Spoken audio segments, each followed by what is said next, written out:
교만은 불의의 시작입니다 라는 제목으로 이 시간 같이 말씀을 전하기를 원합니다. 우리가 자주 하는 말 중에 명언 중에 하나, 실패는 성공의 어머니다 라는 명언 분명히 들어보셨을 겁니다. 이 명언의 뜻 뭔지 여러분들도 잘 아시겠죠? 실패를 통해서 우리가 배울 수 있는 것 배우고 그런 가운데 성장해 나갈 수 있다는 것을 이렇게 알려주는 것입니다. GE 제너럴 일렉트릭에서 최연소 회장인 잭 웰치는 실패에 대해서 이렇게 말한 적이 있습니다.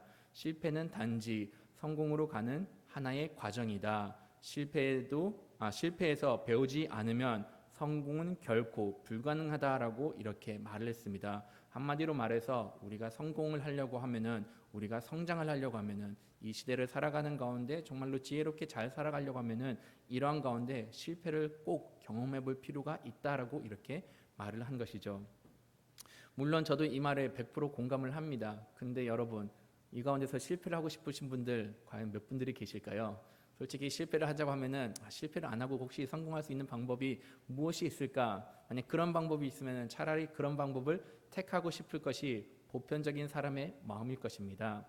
그러면은 이 시대를 살아가면서 실패하지 않고 성공할 수 있는 삶을 살 수가 있을까요? 삶에 있어서 여러 가지 방향이 많다 보니까는 솔직히 실패하지 않고 배우지 않고는 쉽게 성공하지는 못합니다. 그런데 믿는 사람들에게 있어서는 이것이 가능합니다. 그 가능한 이유는 무엇이냐? 하나님께서 우리에게 참된 진리의 말씀을 주셨기 때문에 우리가 이 말씀대로 살면은, 하나님의 말씀이 가르쳐주는 대로 살면은 이런 가운데 우리가 실패를 맛보지 않고 하나님께서 인도해 주시는 대로 순적한 삶을 살 수가 있게 된다는 것이죠. 성경을 통해서 우리는 삶에 있는 전반적인 것을 다 배울 수가 있어요. 삶에 있어서 모든 지혜가 여기 들어있기 때문에 말씀만 우리가 잘 순종해서 따르면은 삶에 있어서 모든 지혜를 다 배울 수가 있는 것이죠.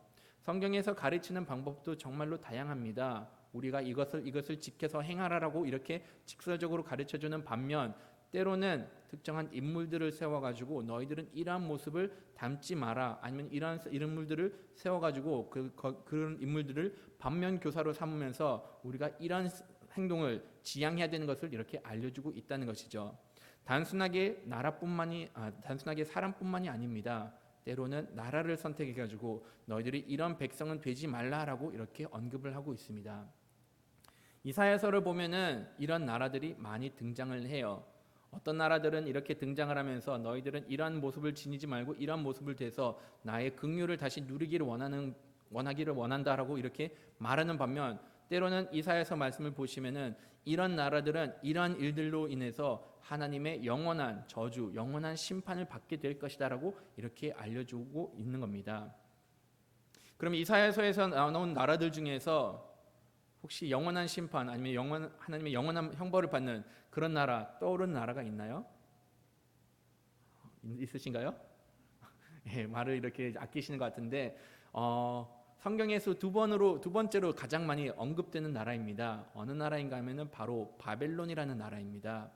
성경에서 예루살렘 다음으로 많이 언급되는 나라인데 총 260번 동안 이렇게 계속 반복되면서 언급이 되는 것이죠.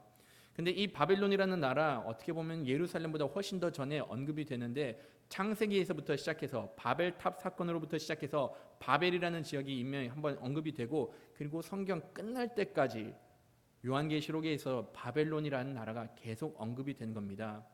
근데 안타깝게도 이 언급이 되는 가운데 정말로 좋은 예로 이렇게 언급이 되면 참 좋을 텐데, 안타깝게도 바벨론은 좋지 못하는 나라로, 우리가 이러한 모습은 닮으면 안 된다는 그러한 나라로 계속해서 등장을 하게 된 겁니다. 예루살렘은 우리가 거룩한 도시로 이렇게 알려지고 예루살렘에 지내야 되는 모습은 하나님께서 계속 알려주는 반면, 바벨론의 경우는 정말로 이런 모습만큼은 너희들이 닮지 말라라고 이렇게 해서 계속 언급을 하게 되는 것이죠. 그러면은 바벨론이라는 나라 도대체 어떤 나라였을까요? 바벨론이 무엇을 그렇게 잘못했고 그 나라가 도대체 어떤 나라였길래 하나님의 이렇게 큰 심판을 받게 되는가를 한 번쯤은 생각해 볼 필요가 있는 것입니다. 바벨론이라는 나라는 어떤 나라였을까요? 어떻게 보면은 정말로 막강한 나라였습니다. 화려한 나라였습니다. 그 어떤 나라도 넘보지 못하는 그런 막강한 권력을 지닌 바로 그런 나라였던 것이었죠. 그때 당시 바벨론이 절단기에 이르렀을 때는 그 어떤 나라도 바벨론을 대적할 수 있었던 그런 나라가 아니었습니다. 심지어는 주변 나라들이 연합해서 바벨론을 공격한다고 할지라도 바벨론이 갖고 있는 군사력, 그 다음에 그들이 갖고 있는 탁월한 기술로 인해서 그들이 함락되지 않은 절대적인 함락 불가인 그런 나라였던 것이었죠. 그리스 역사학자 헤로드 토스가 바벨론에 대한 이렇게 연구를 한 것이 있었는데, 그의 연구 속에서 이렇게 보면은 바벨론이 정말로 얼만큼 대단한 나라인가를 볼 수가 있습니다. 실질적으로 바벨론이라는 나라, 오늘 시대의 다른 웬만한 나라들하고 비교를 하더라도 특별히 뒤지지 않는 그런 나라인 것을 쉽게 볼 수가 있는 것이죠. 바벨론이라는 성은 직사각형으로 이루어진 성입니다. 근데 그 성 한 면이 24km가 된다는 것이죠. 24km 이렇게 총 24km로 이렇게 이루어진 그러한 거대한 성이라는 것이죠. 그러면 이 둘레를 봤을 때는 100km를 거뜬히 넘는 그러한 어마어마하게 큰 성이었던 것을 알 수가 있습니다. 여러분들이 뭐 100km만 한 성이면 얼만큼 큰가 감이 잘 안 잡히는데, 지금 현 시대에서 이 도시랑 비교할 수 있는 도시는 어디 있는가 하면은 영국의 수도 런던과도 비교할 수가 있습니다. 런던 역시 마찬가지로 대도시인데 그 도시 크기만큼 바벨론이라는 성이 어마어마하게 컸던 것이었죠. 단순하게 큰 것뿐만이 아니라 이 바벨론, 적들의 침공으로부터 자기 자신을 완벽하게 보호할 수 있는 그러한 벽을 갖추고 있었습니다. 다른 나라가 침공을 하려고 하면은 우선 방어를 잘해야 되는데, 방어를 잘하기 위해서는 성벽을 잘 쌓아야 된다는 것이죠. 근데 바벨론이 얼만큼 성벽을 잘 쌓았는가 보시면은 바벨론의 성벽의 높이가 90m가 되었다라고 봅니다. 그리고 그 두께가, 성벽 두께가 25m가 되었다라고 이렇게 기록이 되어 있습니다.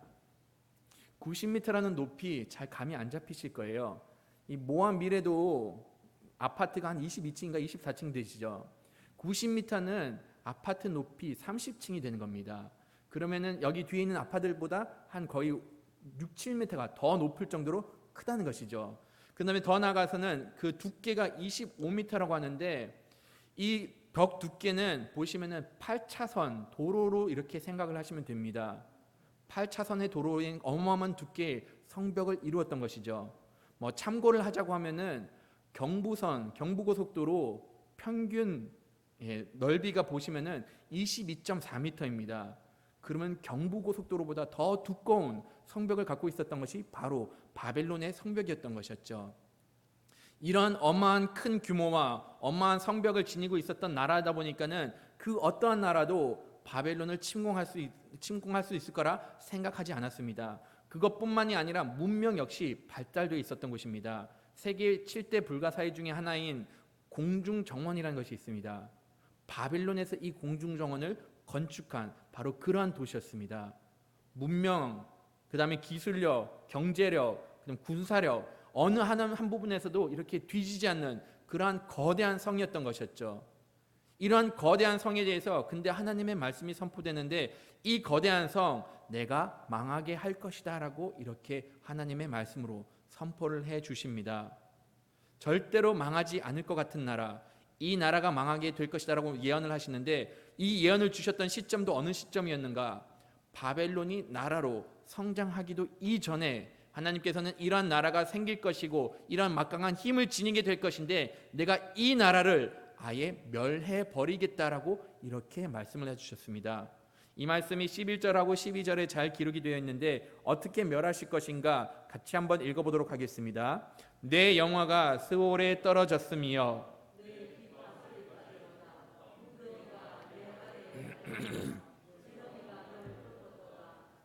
아침의 아들 계명성이여 어찌 그리 하늘에서 떨어졌으며 내 열국은 어찌 그리 땅에 찍혔는고. 하나님께서 바벨론의 멸망에 대해서 이렇게 이야기를 하고 있습니다. 비록 네가 영화로운 모습을 보이지만, 너가 비록 이렇게 휘황찬란한 모습을 지니고 있지만은 결과적으로 너는 떨어질 것이다. 어디까지 떨어지는 것인가? 스올까지 떨어지게 될 것이다 라고 알려주고 있습니다.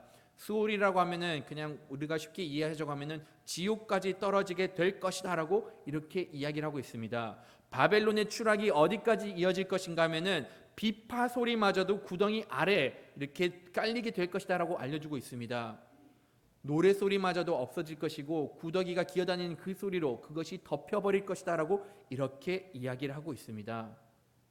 하나님께서는 바벨론을 이렇게 너 아침의 아들이라고 은유적으로 표현을 하고 있습니다. 계명성이여라고 이렇게 은유적으로 이야기를 하고 있고, 더 나아가서는 너 계명성이여, 너 아침의 아들이여, 지금 너가 있는 위치는 하늘 위라고 할지라도 너가 떨어질 때는 심하게 떨어질 것이고 하늘로부터 떨어질 것이고 떨어졌을 때는 땅을 찍게 될 것이다 라고 이렇게 말합니다. 끝까지 떨어져서 끝내는 바닥까지 떨어지게 될 것이다 라고 이렇게 하나님께서는 선포를 하신 겁니다. 그렇게 화려했던 나라, 그렇게 막강했던 나라, 어떻게 보면은 정말로 부족한 것 하나 없는 그런 나라가 하나님의 심판을 받게 됐는데, 이들이 심판을 받게 되는 이유 명백하게 기록이 되어 있습니다. 이들이 추락하게 되는 이유 13절에 명백하게 기록이 되어 있다는 것이죠. 다 같이 13절하고 14절 한번 읽어보도록 하겠습니다. 내가 내 마음에 이르기를 내가 하늘에 올라 하나님의 뭇별 위에 내 자리를 내가 북극 지폐의 산 위에 앉으리라. 가장 높은 구름에 올라가 지극히 높은 이와 같아지리라 하는도다. 바벨론이 갖고 있었던 마음, 여기 잘 드러나고 있습니다.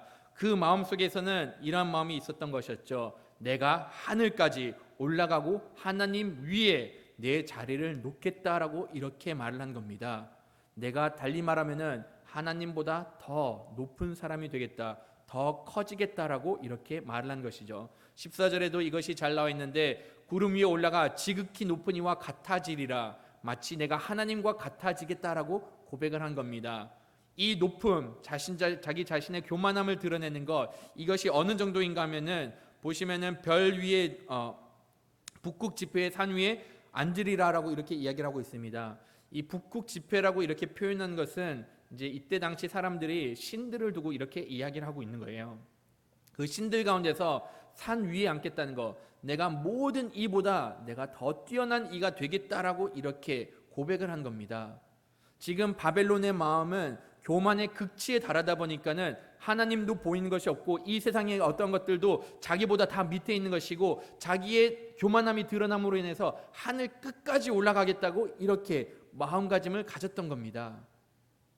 하나님께서 바벨론을 봤을 때 이 문제를 가장 크게 삼았던 겁니다. 바벨론이라는 나라가 등장하면서 항상 같이 따르는 수식어가 있는데, 그 수식어는 교만과 포악함입니다. 바벨론이 교만한 마음이 있었기 때문에 그 교만한 마음을 드러내는 것, 힘으로 드러내고 포악한 모습을 보였던 것이 바로 바벨론의 모습이었고, 바로 이러한 모습을 두고 하나님께서는 심판이 임하겠다라고 선포를 하신 겁니다. 하나님께서 절대로 용납하지 않으시는 것, 하나님께서 정말로 싫어하시고 미워하신 것이 하나가 있습니다. 그것은 다름 아닌 교만입니다. 하나님께서 절대로 허락하지 않으신 것, 교만이라는 것이죠. 어느 정도 교만을 싫어하실까요? 하나님께서는 우리를 사랑하신다고 항상 표현을 하고 계십니다. 어느 정도 서로 사랑하는가 하면은, 우리가 아직 죄인이었을 때 하나님의 독생자 아들을 이 땅에 보내주셨고 우리 죄를 위해서 희생시킬 만큼 하나님께서는 우리를 사랑하십니다. 그런데 그러한 가운데서도 하나님께서 미워하는 자가 있음을 잠언 말씀 중에서 알려주고 있습니다. 잠언 16장 5절 말씀 한번 읽어보도록 하겠습니다. 무릇 마음이 교만한 자를 여호와께서 미워하시나니 피차 손을 잡을지라도 벌을 면하지 못하리라. 하나님께서는 하신 말씀이 있습니다. 마음이 교만한 자 여호와께서 미워하신다라고 이렇게 표현을 하고 있습니다. 하나님께서 가지고 계시는 성향 중에서 미워하는 것은 있지 않는 그런 성품 중에 하나인데, 이것을 미워하다라고 이렇게 표현한 것은 사람들이 이해할 수 있을 정도로 사람의 감정을 이렇게 하나님께 이렇게 도입을 시킨 건데, 하나님께서 하시는 말씀이 무엇이냐? 교만한 마음을 가진 자는, 이러한 사람들은 내가 미워한다라고 이렇게까지 표현할 정도로 교만을 싫어하는 것을 잘 드러내고 계십니다. 교만한 사람에 대한 결과는 어디나 보나 동일합니다. 성경을 바벨론을 보시더라도 바벨론이 패망하게 된다고 이렇게 기록이 되어 있고, 이 이후에 많은 나라들이 열거가 되는데, 이 열방 나라들 많은 죄목들 중에서 항상 같이 끼어 있는 죄목 중에 하나가 무엇이냐? 교만이 같이 들어있다는 겁니다.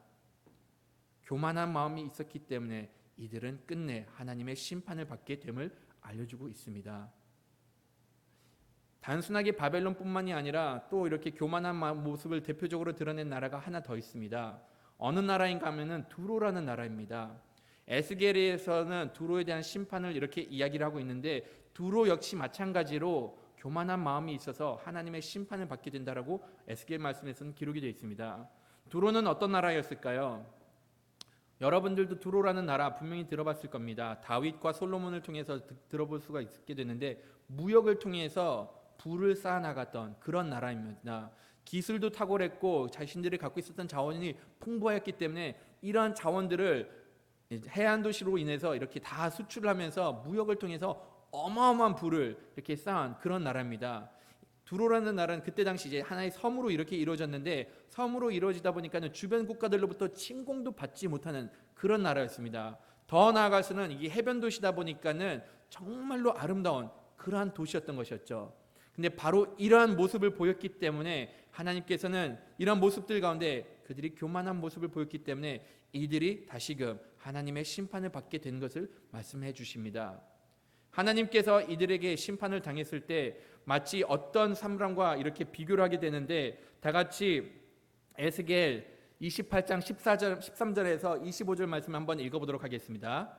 내 옛적에 하나님의 동산 에덴에 있어서 각종 보석 곧 홍보석과 황보석과 금강석과 황옥과 홍마노와 창옥과 청보석과 남보석과 홍옥과 황금으로 단장하였으며, 내가 지음을 받던 날에 너를 위하여 소고와 비파가 준비되었도다. 너는 기름 부음을 받은 지킴 그룹이여, 내가 너를 세움에 내가 하나님의 성산에 있어서 불타는 돌들 사이에 왕래하였도다. 내가 지음을 받던 날부터 내 모든 길이 완전하더니 마침내 내게서 불의가 드러났도다. 하나님께서 지금 두로 왕의 잘못을 어떤 인물로, 어떤 존재로 이렇게 비교하는 것을 여기서 볼 수가 있습니다. 에스겔을 통해 가지고 하나님께서 이 두로 왕에 대해서 너는 지금 이러한 모습을 보인다라고 이렇게 얘기를 하는데, 어떤 모습을 보이는 것인가? 하나님께서 너를 지었을 때 그 다음에 거기선 소고와 비파가 준비되었다라고 이렇게 이야기를 하고, 그 다음에 내가 기름을 부었다라고 이렇게 이야기를 하고 있습니다. 마치 이렇게 묘사를 하는 것을 보았을 때 그냥 어떤 나라의 한 왕인가 보다라고 이렇게 생각을 할 수가 있습니다. 그런데 여기서 사뭇 다른 표현들이 등장을 하기 시작합니다. 지키는 그룹이요, 그 다음에 또 보시면은 내가 성산에 있는 불타는 돌 사이에 왕래하였다라고 이렇게 이야기를 하고 있습니다. 이게 물론 사람일 수가 있는데, 지금 이러한 존재는 이 세상에 있는 그런 사람 같지는 않다는 것이죠. 그룹이 무엇인가 하면은 천상의 존재인데, 많은 신학자들이 봤을 때 이 그룹은 천사로 표현을 하고 있습니다. 그러면은 지금 하나님께서 두로 왕을 어떤 천상의 존재로 이렇게 비교한 것을 볼 수가 있던 것이죠. 어떤 천상의 존재였을까? 어떤 천사였을까? 지금 보시면은 처음 지음을 받았을 때 비파와 소고가 준비되었다라고 이렇게 이야기를 하고 있습니다. 찬양을 하는 그런 천사라는 것을 우리가 알 수가 있게 되는 것이죠. 너는 기름을 부음을 받았다라고 이렇게 이야기를 하고 있습니다. 천사들 중에서 으뜸으로 세워졌다, 가장 최고로 세워졌다는 것을 볼 수가 있게 됩니다. 그런 다음에 이 천사가 갖고 있었던 혜택은 무엇이냐? 하나님의 나라에 왕래를 할 수 있었고 하나님의 곁에 있을 수 있었던 바로 그러한 존재였던 겁니다.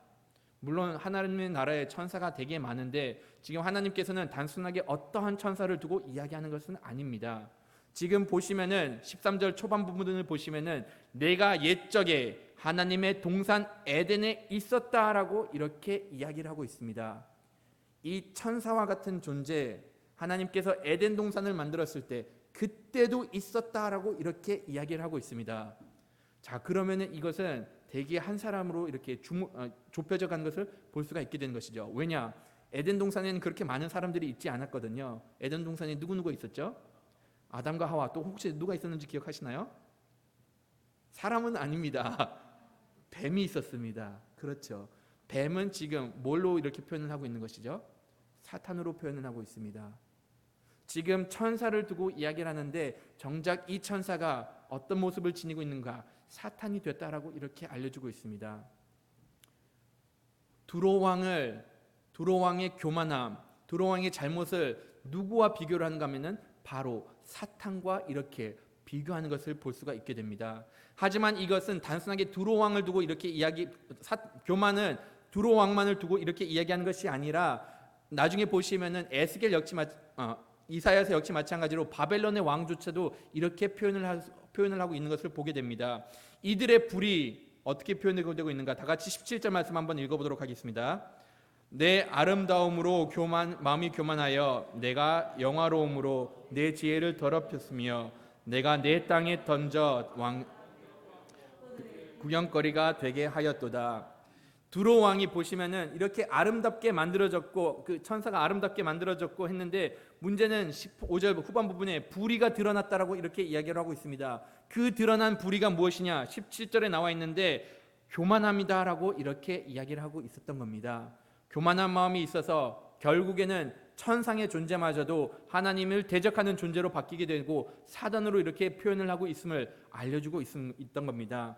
이것이 이제 이사야에서 있는 바벨론 왕에게도 동일하게 적용이 되는데 14장 12절을 보시면은 너 아침의 아들 계명성이여라고 이렇게 이야기를 하고 있습니다. 물론 우리가 말하는 이 계명성 당연하게 뭐 금성이라고 생각할 수도 있고 그런 다음에 원어를 딱 보았을 때는 그냥 아침의 별 정도로 이렇게 바라볼 수가 있습니다. 근데 아침의 별, 낮의 별, 빛을 지닌 자 이것을 또다시 어떻게 표현을 했는가 하면은 영어 성경을 보면은 킹 제임스 성경을 보면은 이 계명성을 루시퍼라고 이렇게 번역을 한 것을 볼 수가 있습니다. 루시퍼가 어떤 의미를 지니고 있는 것인가? 이것이 라틴어에서 이렇게 유래된 단어인데 루커하고 그 다음에 페레라는 단어가 합쳐진 단어입니다. 루케는 무슨 뜻인가 하면은 빛을 두고 이렇게 이야기를 하고 페레는 빛을 지닌 자, 전달자로 이렇게 하는 겁니다. 빛을 전달자, 그러니까 원어를 그대로 이렇게 합쳐졌을 때는 루시퍼라는 단어가 이렇게 등장을 하게 된다는 것이죠. 우리가 잘 알다시피 루시퍼, 사탄을 두고 이렇게 이야기를 하는 겁니다. 다시 말해서 너 아침 아들 계명성이여 바벨론의 왕을 두고 동일하게 이야기를 하고 있지만은 또 당시 이사야 선지자가 하는 말이 무엇이냐? 이 교만함을 보이는 사람은 다름 아닌 사단과 동일하다고 이렇게 이야기를 하고 있습니다. 이러한 표현은 예수님께서도 역시 하셨습니다. 예수님께서 누가복음 10장 18절을 보시면은 이 말씀을 인용을 하는 것을 볼 수가 있는데 다 같이 한번 10장 18절 한번 읽어보도록 하겠습니다. 예수께서 이르시되 사탄이 하늘로부터 번개같이 떨어지는 것을 내가 보았노라라고 이렇게 얘기를 하고 있습니다. 하늘로부터 떨어졌다라는 이 말, 이것을 이렇게 인용했다라고 터툴리언이라는 교보가 말을 하고 있는데 그때 계명성을 예수님께서는 어떻게 부르고 있죠? 사탄이 하늘에서부터 떨어졌다라고 이렇게 표현을 하고 있었던 겁니다. 하나님께서 가장 아름답게 만드시고 가장 아름답게 치장해 주시고 모든 천사들 중에서 으뜸으로 세웠는데 이 천사가 교만한 모습을 보였기 때문에 한도 끝도 없이 추락을 하게 되고 결국에는 하나님을 대적하는 사단으로 자리를 잡게 되었던 것이었죠.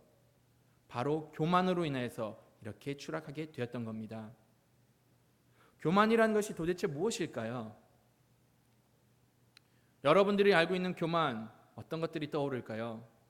교만에 대해서는 정말로 여러 가지 정의를 내릴 수가 있는데 성경에서 말하는 교만은 분명히 드러나고 있습니다.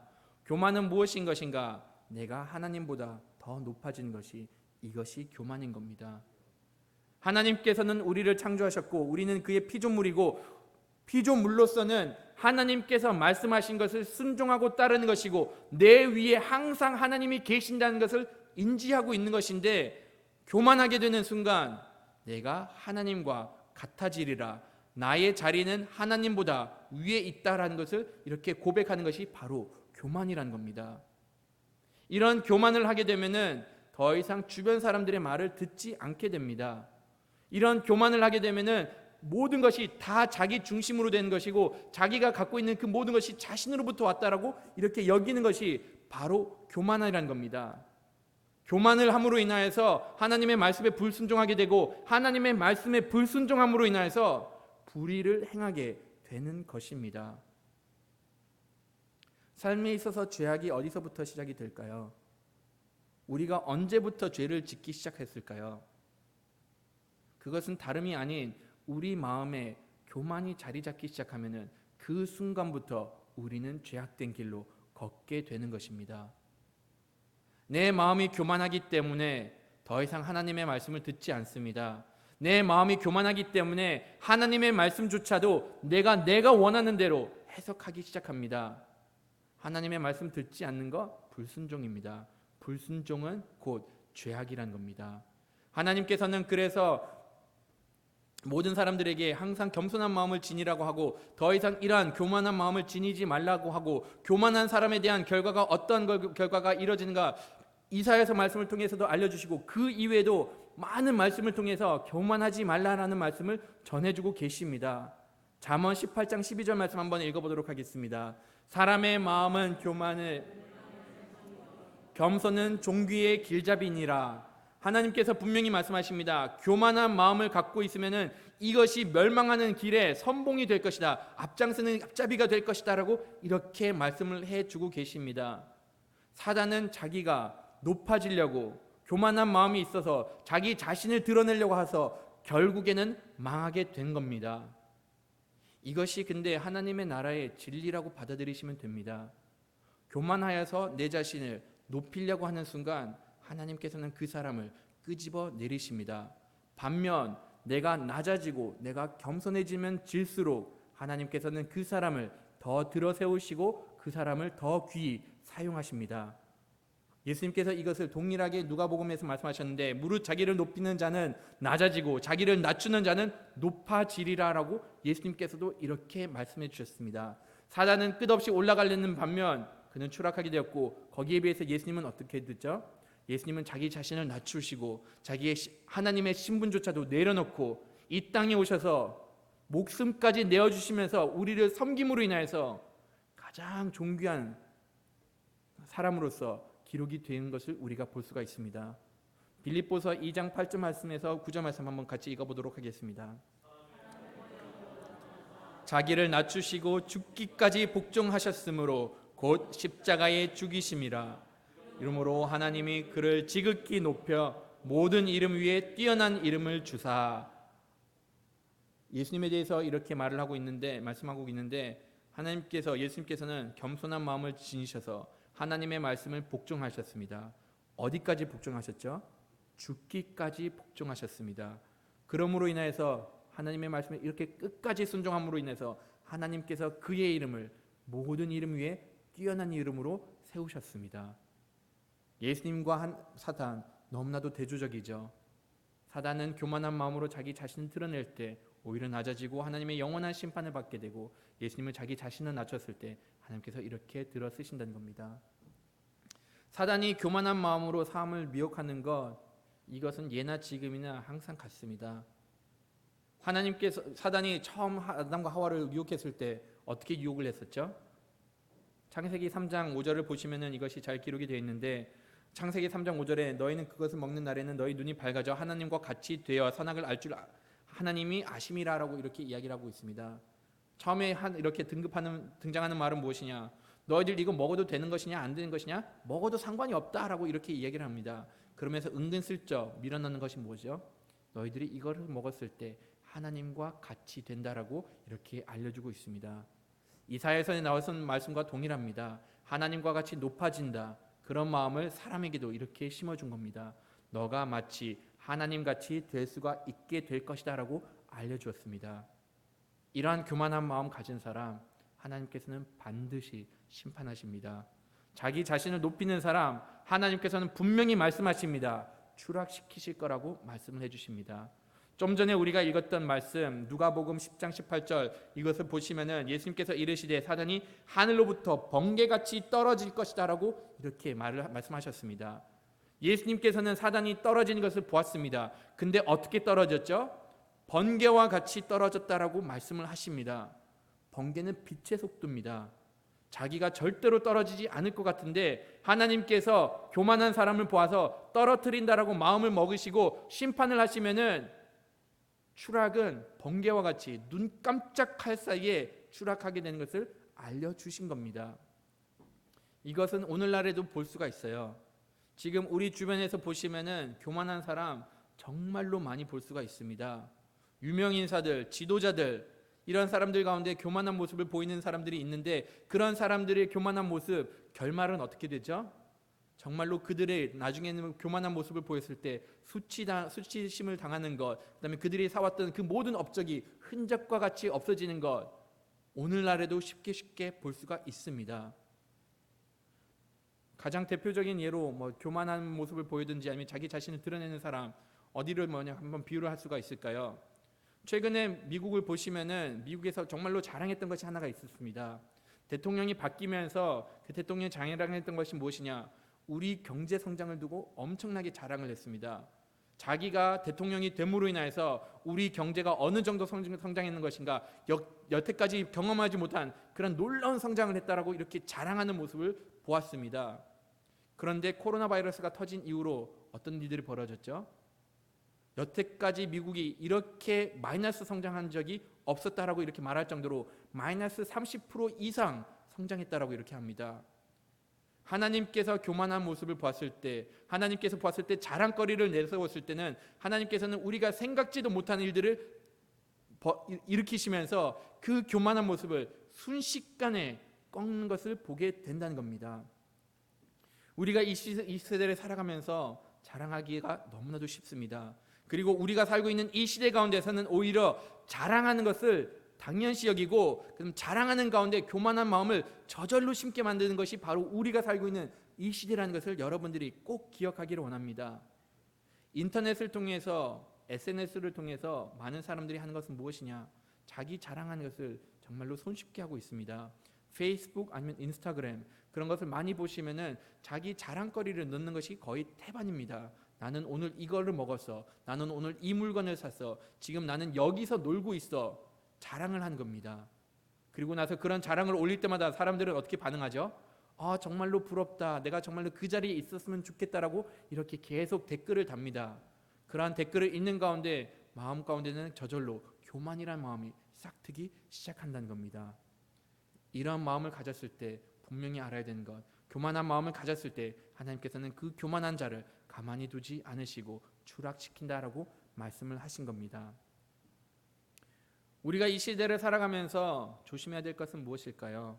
그럼 우리가 이 시대를 살아가면서 교만한 마음을 갖지 않기 위해서는 어떤 모습을 보여야 될까요? 반면교사를 삼으면 됩니다.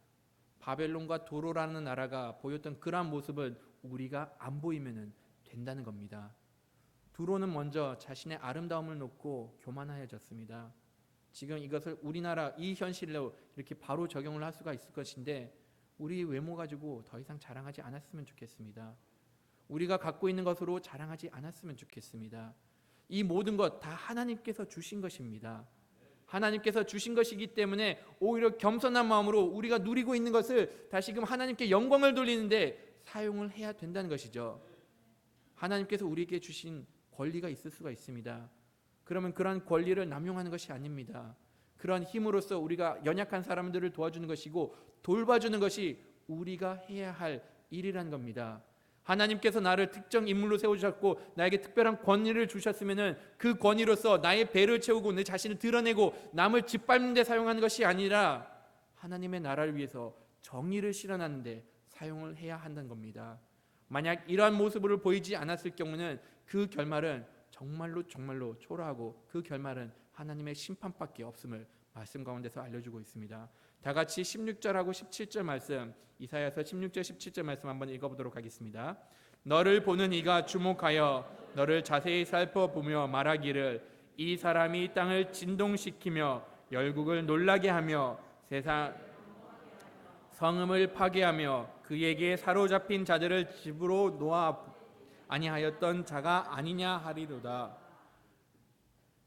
하나님께서 바벨론을 멸망시키고 난 이후로, 하나님께서 사단을 멸하고 나신 이후로 사람들이 와가지고 그 흔적을 두고 이렇게 말하는 것을 보게 됩니다. 바벨론과 같은 그 거대한 상, 그 왕, 그 나라, 정말로 지금 보니까는 이렇게 초라할 수가 없겠구나, 정말로 우리가 이러한 나라로부터 고통을 받았는가라고 다시금 자기 자신을 놀라는 것을 볼 수가 있게 됩니다. 사단은 우리를 유혹하고 그런 다음에 우리에게 계속 교만한 마음을 심어주는데 하나님의 심판을 받게 됐을 때는 그보다 더 초라한 존재가 없음을 말씀 가운데서는 알려주고 있습니다. 교만한 모습을 보여서 하나님으로부터 심판받았을 때는 흔적조차 남지 않은 것을 말씀 가운데서는 알려주고 계십니다. 실질적으로 바벨론이라는 나라 거대한 제국을 이뤘지만은 지금 이 시대 가운데서 그 도시가 어디에 남아있는지 흔적조차 없고 그 이후로 거기서 유적만 조금씩 발견이 되지 그 나라가 그렇게까지 땅에 없어진 거를 아무도 예상하지 않았습니다. 지금 오늘날 봤을 때 하나님의 말씀이 있는 그대로 실천된 것을 우리가 볼 수가 있습니다. 하나님을 따르는 사람으로서는 정말로 겸손한 모습을 보여야 됩니다. 하나님을 따르는 사람으로서는 교만한 모습을 보이면 안 됩니다. 그러면 우리가 교만한 모습을 보이지 않기 위해서 해야 될 것은 무엇일까요? 항상 주님 앞에서 무릎 꿇고 나가는 겁니다. 내 위에는 하나님이 계신다는 것을 항상 인지하는 겁니다. 하루하루를 살아갈 때 나의 지혜와 나의 지식으로 사는 것이 아닙니다. 기도를 통해서 말씀을 묵상함으로 인해서 하나님의 인도하심을 바라보면서 사는 것이 주님의 백성으로서 보여야 할 모습입니다. 오직 겸손한 마음으로 교만한 모습을 보이지 않음으로 인하여서 하나님께서 기뻐하시는 주님의 자녀가 되기를 간절히 바라겠습니다.